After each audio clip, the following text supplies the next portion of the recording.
नमस्कार दोस्तों। आज हमने कहा था कि बात करेंगे हम। नमस्ते एक बार फिर से दोस्तों। आज हमने कहा था कि बात करेंगे, एक महीना लॉकडाउन का तकरीबन हो गया है और क्या स्थिति है इस एक महीने के दौरान। अगर एक महीने पहले लॉकडाउन नहीं होता तो आज क्या यह स्थिति हो सकती थी और लॉकडाउन का क्या असर हुआ, ये थोड़ा बातचीत करेंगे आज मैं आपको बताना चाहता हूं कि हिंदी विवेक साप्ताहिक जो मुंबई से निकलता है उस पर भी मैं लाइव हूं और अपने पेज पर भी लाइव हूं। हिंदी विवेक साप्ताहिक के पढ़ने वालों को, सुधीजनों को, पत्र संपादकों को नमस्कार, स्वागत। उम्मीद है कि उनको मेरी बातचीत पसंद आएगी और इसके बीच में मैं चाहूंगा कि आप मुझे लिखते रहें। मैं अगर आप कुछ कहेंगे, राजेश कुमार जी आए हैं, नमस्कार राजेश जी, बहुत बहुत स्वागत है आपका इस एक महीने लॉकडाउन के होने की टॉक के ऊपर। जिस दिन 25 मार्च को लॉकडाउन आरंभ हुआ भारत के अंदर, उस दिन भारत के अंदर जो मामलों की संख्या थी 618 थी और 618 लोग उस दिन प्रभावित थे। और अगर आज हम देखें तो कोई 24,530 मामले हैं। और जिस दिन लॉकडाउन हुआ था उस दिन कोरोना से मरने वालों की संख्या भारत में कोई 13 थी और आज 780 है। लेकिन एक और आंकड़ा बहुत इंटरेस्टिंग है जिसको देखना पड़ेगा। जब 25 मार्च को लॉकडाउन घोषित हुआ, उस दिन जो कोरोना के मामलों में वृद्धि की दर थी, कमलेश यादव जी नमस्कार, स्वागत है आपका। विष्णु शंकर जी, सौरभ शुक्ला जी, आप आए हैं, आप हमसे जुड़े हैं। फिर हिंदी विवेक के एग्जीक्यूटिव एडिटर जुड़े हमारे साथ, नमस्कार आपका भी। नमस्कार विष्णु जी। तो मैं जो आंकड़ा बता रहा था कि जो कोरोना में वृद्धि की दर थी, विनोद जी नमस्कार, मयंक नमस्कार, संजय पांडे नमस्कार संजय जी, वो कोई 22% थी। यानी इस रफ्तार से मामले बढ़ रहे थे और आज ये वृद्धि की दर 8.1% है। यानी 21-22% की दर। बीच में थोड़ा डिस्कनेक्ट हो गया था मेरे पेज पर। अगर 21 चमन जी नमस्कार, हृदय जी नमस्कार, दिवाकर अवस्थी जी आपको बहुत बहुत स्वागत है लखनऊ से। हाँ नमस्कार, आप आए, जुड़े हमारे साथ।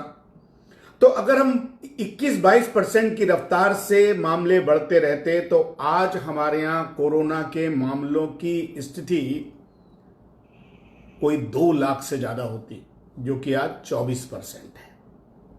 दीक्षा अश्विनी मिश्रा नमस्कार दीक्षा, वेरी वेलकम। सैटरडे की सुबह है, लोग देर से उठते हैं लेकिन फिर भी उठ गए हैं, बात कर रहे हैं। अजय जी नमस्कार। यानी हमने कोरोना की आंधी को लॉकडाउन के कारण थोड़ा सा रोका। यह बात सही है, थोड़ा सा रोका, यह बताना चाहता हूं मैं। सुनील पांडे जी नमस्कार। लेकिन अगर बाकी देशों के लॉकडाउन की स्थिति को देखूं, पंकज नमस्ते, आप आगरा से हैं, पंकज उपाध्याय नमस्ते। जब बाकी कंट्रीज में लॉकडाउन हुआ, जैसे जर्मनी में लॉकडाउन हुआ, तो जर्मनी ने अपने कोरोना वृद्धि की दर को जो ज्यादा थी 2% तक ले आए, जो हमारे यहां तकरीबन 8% है। और अमेरिका में लॉकडाउन के कारण कोई वृद्धि की दर भी कम आई, लेकिन उनकी संख्या बहुत ज्यादा थी। मनमोहन शर्मा जी नमस्कार। अमेरिका में चूंकि देर से लॉकडाउन आरंभ हुआ, चाहे कोरोना के मामलों में वृद्धि की दर 4%, 4.8% तक आ गई, लेकिन वहां की स्थिति आज भी भयावह बनी हुई है। अमेरिका के आंकड़े बताता हूं। 24 मार्च को अमेरिका के अंदर 25 मार्च 24 की रात और 25 की सुबह अमेरिका के अंदर 51,970 मामले थे और मौत हुई थी 675। आज अमेरिका के अंदर 50,000 से ज्यादा लोग कोरोना से मर चुके हैं। 50,000 से ज्यादा। और अगर केसेस की संख्या बताऊं कि कितने लोग प्रभावित हैं तो 9,25,232 लोग। सुनील गुप्ता जी नमस्ते। भारत पटेल जी, भारत पन्नालाल पटेल नमस्कार। 9,25,232। और अगर मौत का सही आंकड़ा बताऊं तो 52,193, ये अमेरिका के अंदर। और हम जब 25 तारीख को शुरू किए थे तो अमेरिका में मामलों की संख्या सिर्फ 51,970 थी। तो आप देख सकते हैं कि इस एक महीने के भीतर, चूंकि अमेरिका ने लॉकडाउन को देरी से शुरू किया, तो उनके यहां कितनी भयावह स्थिति पैदा हो गई है, जबकि हमने लॉकडाउन को टाइम से चालू कर लिया तो हम अपने यहां प्रभावित केसों की संख्या, मृत्यु की संख्या को कम कर पाए। आंकड़ों के बारे में कई बार एक बात और कही जाती है, आंकड़े जितना बताते हैं उससे कहीं छिपाते भी हैं। अब बात सही है, क्योंकि यह भी बात सही है कि हमारे यहां कोरोना में जो वृद्धि की दर है वो और कम हो सकती थी। प्रतिमा शर्मा, स्वागत है आपका। उसको कोई 4-5% अगर हो जाते तो हम आज ऐसी स्थिति में होते ही नहीं। आज कल रात को ही सरकार ने घोषणा की है कि छोटी मोटी दुकानें, होम मिनिस्ट्री का एक पत्रक आया है, सूचना आई है कि गृह मंत्रालय के, आज से छोटी मोटी दुकानें, आसपास की दुकानें, बाकी कार्य व्यापार खुल जाएगा। नॉन एसेंशियल दुकानें, ये सूचना भी आपको देना चाहता हूं कि अब से खुलने शुरू हो जाएगी। सौरभ दंद्रियाल जी नमस्कार। वो आज से, यानी हम लॉकडाउन को धीरे धीरे कम करने की तरफ, नमस्ते सुनील जी, की तरफ बढ़ रहे हैं। लेकिन अगर हमारी रफ्तार और कम हो सकती, और लॉकडाउन हमारे यहां हुआ लेकिन एक मामला नहीं हुआ होता, अगर तबलीगी, जिसको बोलते हैं सुपर स्प्रेडर तबलीगी जमात नहीं हुआ होता तो हमारे यहां संख्या बहुत, कन्नन नमस्ते कन्नन, आप हमारे पुराने मित्र हैं, बहुत बहुत स्वागत है आपका। आप शायद चेन्नई में हैं। हाँ, तो अगर ये सुपर स्प्रेडर तबलीगी मरकज को हम रोक पाते तो हमारे यहां स्थितियां बहुत अच्छी होती। इतना मैं आपको बता सकता हूं। लेकिन एक बात और बहुत स्पष्ट कर दूं, और बहुत बार इस बात को मैं कह चुका हूं, बहुत लोगों ने इसे हिंदू मुसलमान का मसला बताया। हिंदू मुसलमान, अल्पसंख्यक बहुसंख्यक का मामला नहीं है। ये करबद्ध प्रार्थना है आप सबसे। तबलीगी मरकज, योगेश भाटिया जी नमस्कार, सौरभ नमस्कार। तबलीग एक मुसलमानों के अंदर का एक पंथ है, एक छोटा सा हिस्सा है। सारे मुसलमानों को तबलीगी जमात से जोड़ना गलत है। जैसे आप सारे ईसाइयों को नहीं जोड़ सकते कुछ पेस्टर्स के साथ। शरद त्रिवेदी जी नमस्कार, परितोष जी नमस्कार, परितोष मिश्रा जी हमारे पुराने मित्र हैं, नमस्ते परितोष। ये मुसलमान हिंदू का मसला बनाने से बात बिगड़ती है, और मुसलमान हिंदू का मसला बनाया खाली एक तरफ ने नहीं है। रजनी सिंगल जी नमस्कार। कल कुछ रिटायर्ड ब्यूरोक्रेट का खत आया, कोई 100 से ऊपर, जिसमें एचवाई कुरैशी जी हैं, वजाहत हबीबुल्ला जी हैं, हर्ष मंदिर साहब हैं, जो कि पता नहीं क्या क्या कह रहे थे पहले जब दिल्ली में दंगे हुए थे, और उन्होंने कहा कि इसको हिंदू मुसलमानों को प्रताड़ित किया जा रहा है। यह बहुत ही गड़बड़ है। आप इसको कमल रंग दे रहे हैं। आप तबलीग जमात से सारे मुसलमानों को जोड़ रहे हैं, जो उचित नहीं है। तबलीग जमात ने जो किया उसको तबलीग तक ही रोकना चाहिए था और कहना चाहिए था ये जो 101 नए ये पुराने ब्यूरोक्रेट्स ने चिट्ठी लिखी है, उन्होंने तबलीग जमात के मामले पर पहले लिस्ट क्यों नहीं बोला? पहले आकर क्यों नहीं कहा कि तबलीगियों को समझाया क्यों नहीं? और आज आप इसे हिंदू मुसलमान का मसला बना रहे हैं। और दूसरी तरफ से भी विनीता यादव जी, नमस्ते। हाँ, विनीता सही बात कह रही हैं। आपने कहा कम्युनल एलिमेंट है, उसने बनाया। अंकुर गर्ग, नमस्ते अंकुर, बहुत हाँ, थोड़ा व्यवधान आया था।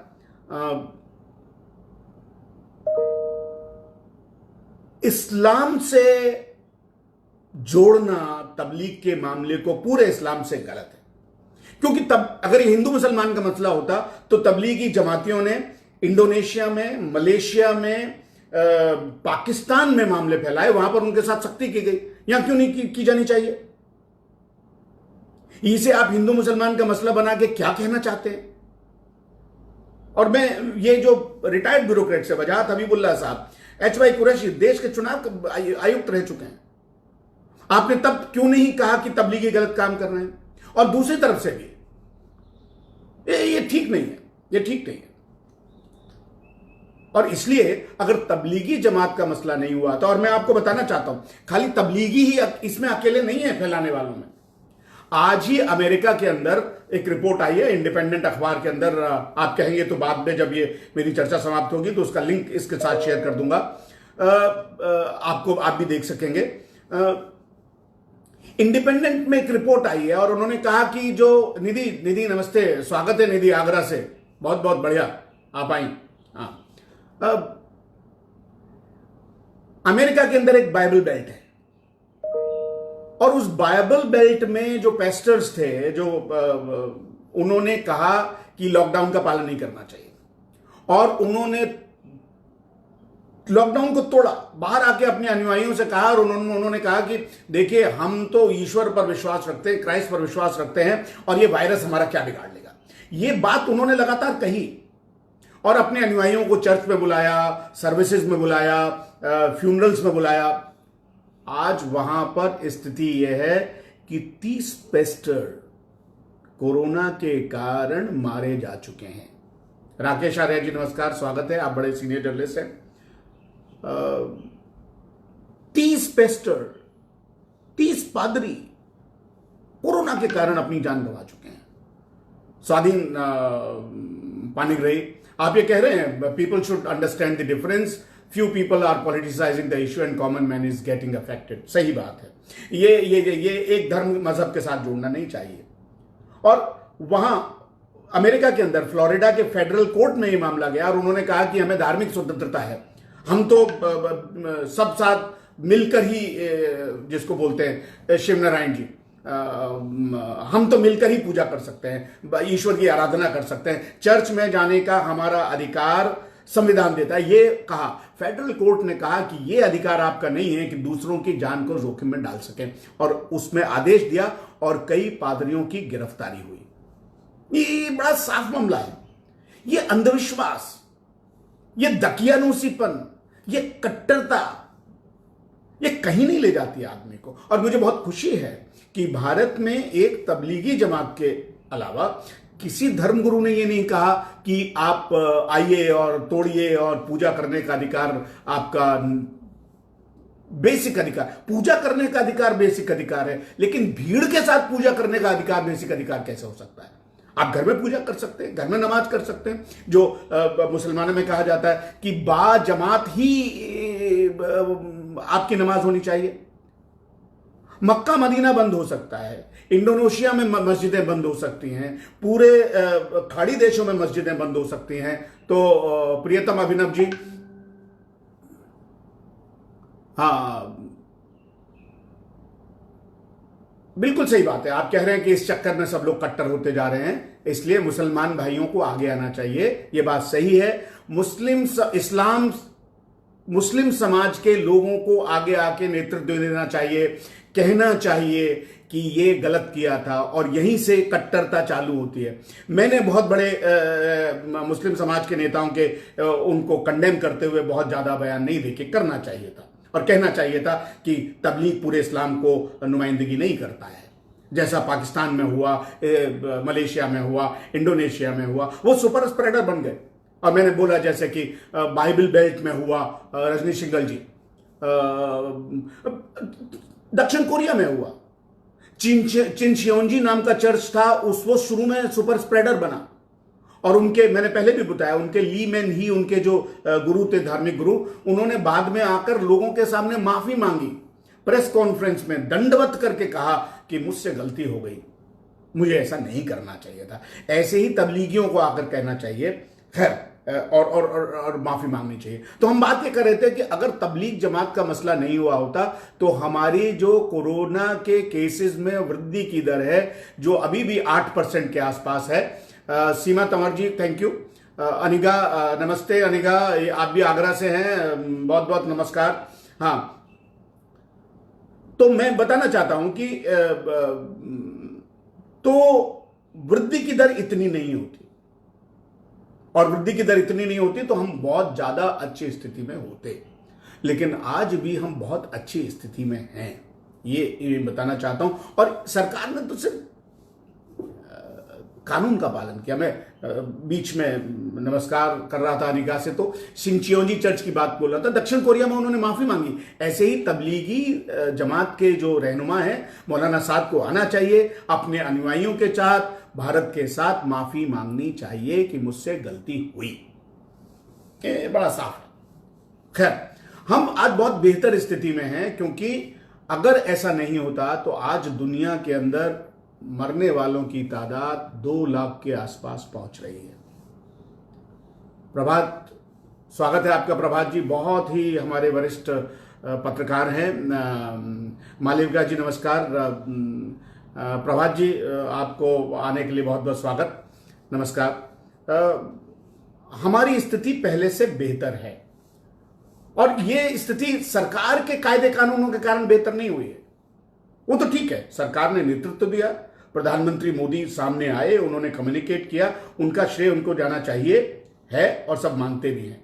उन्होंने एक तरीके से जोड़ा लोगों को, चाहे थाली बजवा के और शंख बजवा के और दीपक जलवा के, ये सब मनोवैज्ञानिक तरीके होते हैं लोगों को जोड़ने के, लेकिन ये किया आपने और हमने है। हमने और आपने, नितिन बहुत बहुत नमस्कार, हमने और आपने बहुत कष्ट सहे हैं। हम तो तब भी ठीक ठाक हैं, आए हैं, आप सोचिए, लेकिन जो दहाड़ी के मजदूर हैं, रोज कमाने वाले हैं, कष्ट सहे हैं और कष्ट चल रहे हैं। और इसलिए कल जिस तरीके से फिर से बीच में थोड़ा सा व्यवधान हुआ था, कांति ठक्करार जी नमस्कार।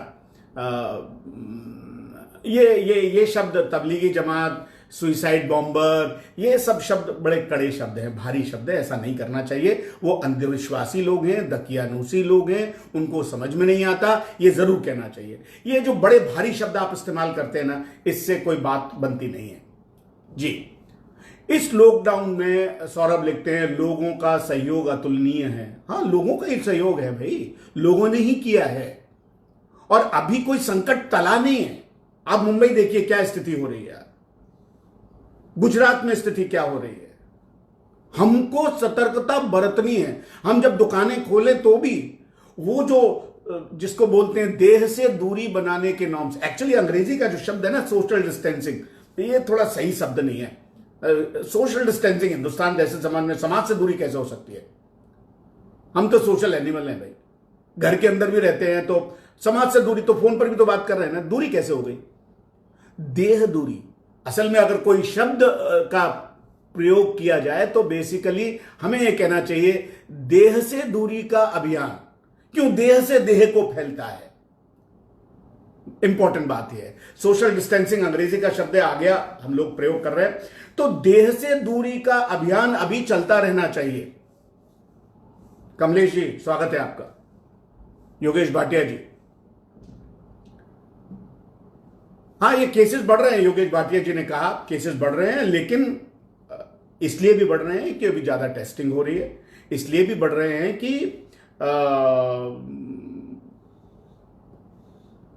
जो लोग पहले पहुंचे उन्होंने फैलाए, पर मुझे लगता है कि काफी अथॉरिटीज ने इसको कंट्रोल कर लिया है। और सबसे अच्छी बात यह है कि राज्य और केंद्र इसके अंदर एक साथ मिलकर काम कर रहे हैं।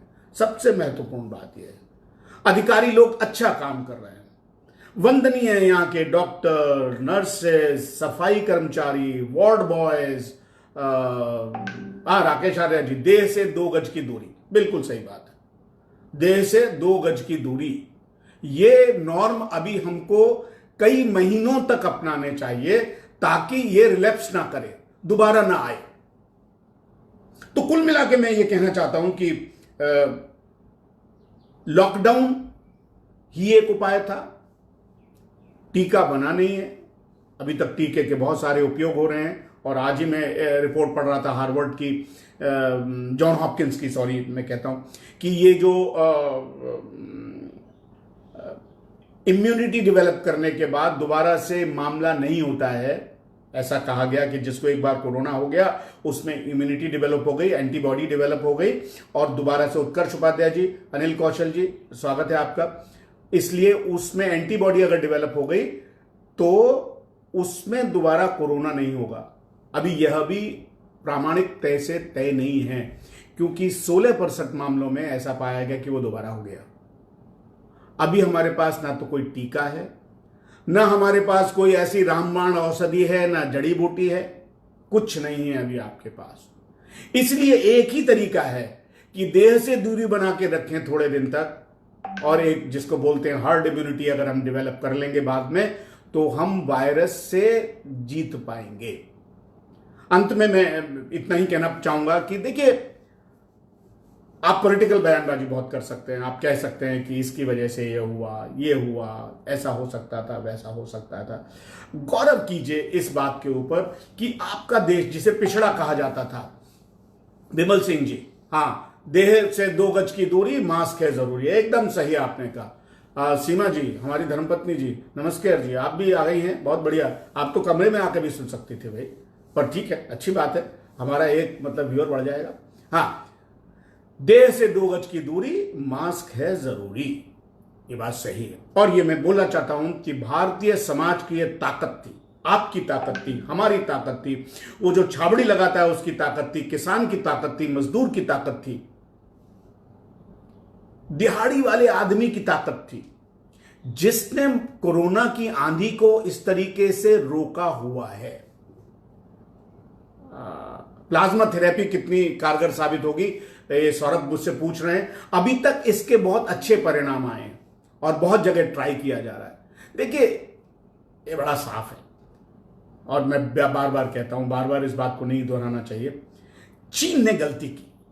चीन अगर पहले बता देता पूरी दुनिया को, तो ये जो प्लाज्मा थेरेपी है, टीका है, इतनी मौतें नहीं होती।